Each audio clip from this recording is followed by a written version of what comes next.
Assalamualaikum warahmatullahi wabarakatuh. Saya Dian Wahyu Wibowo dari mahasiswa Universitas Muhammadiyah Tangerang. Di sini saya akan membahas makalah tentang etika, moral, dan hukum yang disusun oleh kelompok 1 Esiana Martuni dan Muraida Habibah, teman sekelas saya mereka berdua. Oke. Di sini ada kata pengantarnya seperti biasa. Lalu ada daftar isi,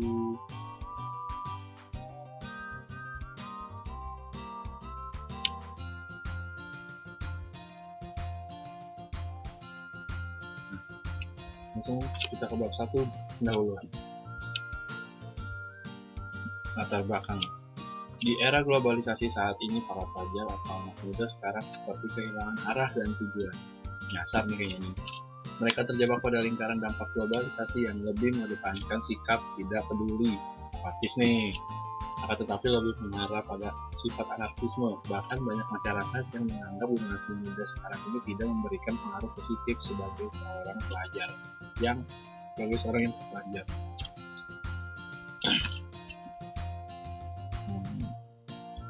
Faktor dari kemajuan teknologi dan informasi serta masuknya pengaruh kebudayaan barat yang masuk ke Indonesia secara bebas menyebabkan kemerosotan etika moral para generasi muda saat ini.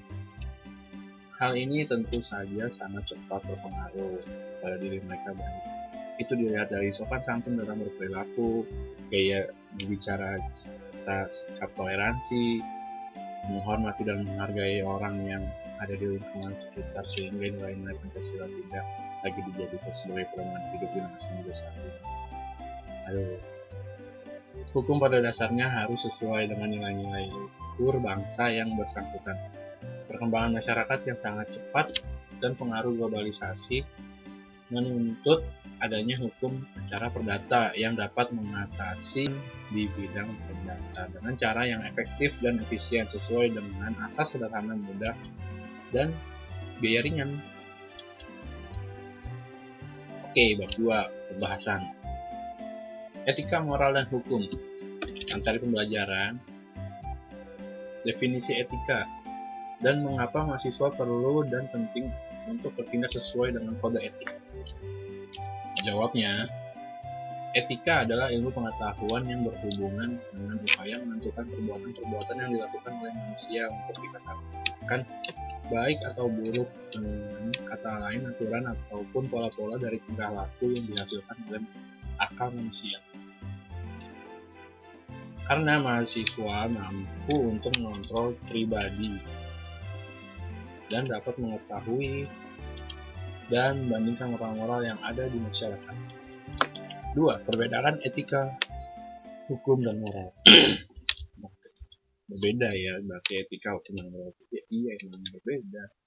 Perbedaannya ialah kalau etika muncul dari kebiasaan tingkah laku yang dianggap baik di masyarakat, sedangkan hukum itu dibuat oleh manusia dan terkadang mementingkan sebuah pihak, dan moral berasal dari hati nurani tiap manusia.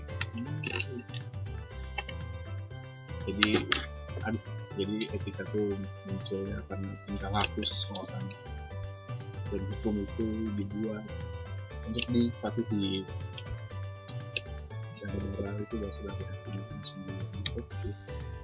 Mengapa etika bisnis menjadi semakin penting? Karena untuk memudahkan penerapan etika perusahaan dalam kegiatan sehari-hari, maka nilai-nilai yang terkandung dalam etika bisnis harus dituangkan ke dalam manajemen. 4. Apa yang harus dilakukan oleh sebuah organisasi untuk menyempurnakan etika bisnis organisasi? Jawabnya, yang harus dilakukan oleh sebuah organisasi untuk menyempurnakan etika bisnis organisasi ialah harus mempunyai prinsip untuk menjalankannya dengan prinsip autonomi, kejujuran, keadilan, loyalitas, dan integral moral. Dengan adanya prinsip-prinsip tersebut menjadi dasar dalam karyawan beretika dalam suatu perusahaan. Tujuan pembelajaran: mampu memahami definisi dan perbedaan etika, hukum, dan moral. Aktivitas pembelajaran: Poin pertama, diskusi kelompok tentang perbedaan etika, moral, dan hukum. Poin 2, pembagian kelompok sosialisasi. Poin yang ketiga, pembagian kelompok presentasi. Etika versus moral. Oke, di sini ada definisi tentang etika dan moral. Yaitu definisi tentang etika. Etika tidak lain adalah aturan perilaku, adat kebiasaan manusia dalam pergaulan antar sesama, dan menegaskan mana yang baik dan mana yang buruk. Moral adalah nilai-nilai dan norma-norma yang menjadi pegangan bagi seseorang atau suatu kelompok dalam mengatur tingkah laku. Asal etika faktor eksternal sistem sosial, moral faktor internal individual. Motivasi di dalam beretika tentunya dalam sosial manusia harus mengetahui kewajiban, sikap dan pola perilaku manusia sebagai perilaku manusia yang sebagai salah satu anggota umat manusia. Etika individu menyangkut kewajiban dan sikap manusia terhadap diri sendiri. Dalam memotivasi moral sebagai umat manusia, tentunya kita harus mengikuti norma-norma yang ada di setiap jenjang kehidupan sehingga dapat menciptakan tingkah laku yang baik. Fleksibilitas. Etika sangat konsisten, sedangkan moral pada dasarnya bersifat konsisten. Etika sangat konsisten dalam konteks tertentu, namun bisa sangat variasi dalam konteks yang lain. Sedangkan moral pada dasarnya bersifat konsisten, meskipun dapat berubah jika keyakinan seseorang berubah. Sejarahnya, etika berasal dari bahasa Yunani yaitu ethos, yang berarti watak kesusilaan atau adat kebiasaan. Moral berasal dari bentuk tunggal kata moral yaitu mos, sedangkan bentuk jamaknya yaitu mores, yang masing-masing mempunyai arti yang sama yaitu kebiasaan adat. Etika versus hukum. Definisi etika tidak lain adalah aturan perilaku dalam pergaulan antara sesama dan menegaskan mana yang baik dan mana yang buruk. Hukum, himpunan peraturan-peraturan, perintah-perintah dan larangan-larangan yang mengurusi tata tertib suatu masyarakat dan harus ditaati oleh masyarakat tersebut. Hukum berisi sanksi yang tegas bagi mereka yang melanggar peraturan tersebut. Isinya, etika deskriptif, ada etika normatif, ada etika individual. Hukum berisi tentang perintah dan larangannya.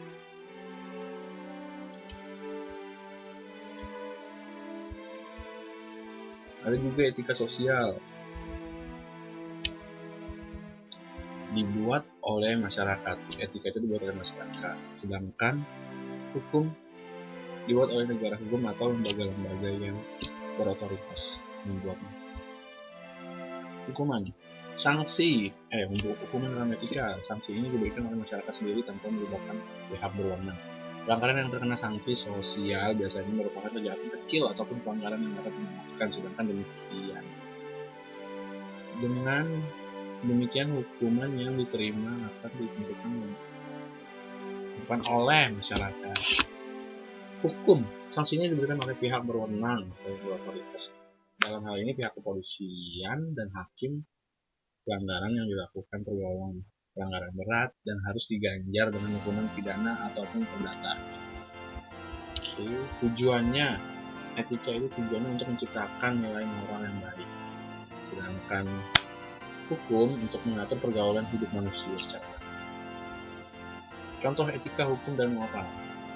Etika, yang pertama, mengucapkan salam saat bertamu ke rumah orang lain.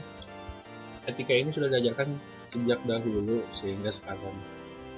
sehingga seseorang yang tidak mengucapkan salam saat bertamu akan dianggap tidak memiliki etika. Punya etika nih gitu. Orang harus salam punya etika nih.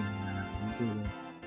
2. Mencium tangan kedua orang tua ketika akan beraktivitas. Selain mengucapkan salam saat bertamu, ada juga contoh etika lain yaitu mencium tangan kedua orang tua ketika hendak melakukan kegiatan. Tidak hanya dilakukan oleh seorang anak dan jika seorang ini sedang bekerja. Membuang sampah di tempatnya, etika ini sudah dilakukan sejak dahulu. Sekarang sembarangan. Yang poin keempat, memohon maaf ketika melakukan kesalahan. Nah, itu pasti ya, harus minta maaf. Hukum, peraturan lalu lintas. Ini nih mantap nih. Norma hukum berlaku dalam peraturan lalu lintas seperti jika kita tidak sengaja melanggar lampu merah, maka akan dikenakan sanksi berupa surat tilang. Ini termasuk dalam norma hukum. Membayar pajak, ini wajib ya bagi setiap orang. Harus bayar pajak pokoknya. Yang ketiga, tidak merusak fasilitas umum. Yang keempat, menaati hukum yang berlaku. Seperti tidak kebut-kebutan di jalan raya, tidak melakukan hal-hal yang tidak diinginkan, dan tidak terjerat dalam kasus apapun. Yang kelima, menaati peraturan yang ada di sekolah. Yang keenam, peraturan dalam agama. Yang ketujuh, hukum masyarakat dalam masyarakat juga terdapat hukum. Contohnya nih ya, lingkungan kita mengadakan kerja bakti setiap hari Jumat dan kita tidak dapat kegiatan tersebut, kita akan mendapatkan sanksi sesuai dengan yang sudah disepakati. Misalkan kalau misalkan nggak ikut kerja bakti gitu kan, kita harus bayar iuran biasanya kalau nggak ikut. Sanksinya mungkin itu salah satu jalannya. Oke, yang kedelapan adalah hukum dalam pemerintahan. Oke, sekarang moral. Berbicara pelan di depan orang tua. Itu masuk moral. Tindakan seperti inilah sebagai contoh untuk penghormatan yang selalu diperlihatkan oleh masyarakat. Menunduk ketika berjalan. Jatuh atau kalau ketika berjalan mah nanti jalan ke depan. Yang ketiga, membuang sampah pada tempatnya. Yang keempat, tidak membuat keributan di masyarakat. Yang kelima, tidak korupsi uang rakyat. Nah ini, jangan korupsi. Oke, penutup bab ketiga. Kesimpulannya, manusia itu hakikatnya adalah makhluk sosial. Berarti manusia nggak bisa hidup sendiri bersama. Mempunyai keinginan untuk hidup bermasyarakat dan memanusiakan manusia lain. Oke. Artinya, setiap manusia mempunyai keinginan untuk berkumpul dan mengadakan hubungan satu sama lain. Etika berarti watak kesusilaan atau adat, sifat moral saling mengajarkan hubungan satu sama lain dalam bermasyarakat. Agama adalah upaya manusia untuk mengenal dan menyembah Ilahi atau yang Maha Penciptanya agar dapat memberi keselamatan saat serta kesejahteraan hidup. Hukum sebagai hasil pengundangan formal maupun dari kebiasaan. Dimanapun suatu negara atau masyarakat tertentu mengaku terikat dengan aturan yang ada. Oke, daftar pustaka. Oke, sekian dari makalah bab pertama tentang etika, moral, dan hukum. Banyak kurangnya pokoknya saya. Wassalamualaikum warahmatullahi wabarakatuh.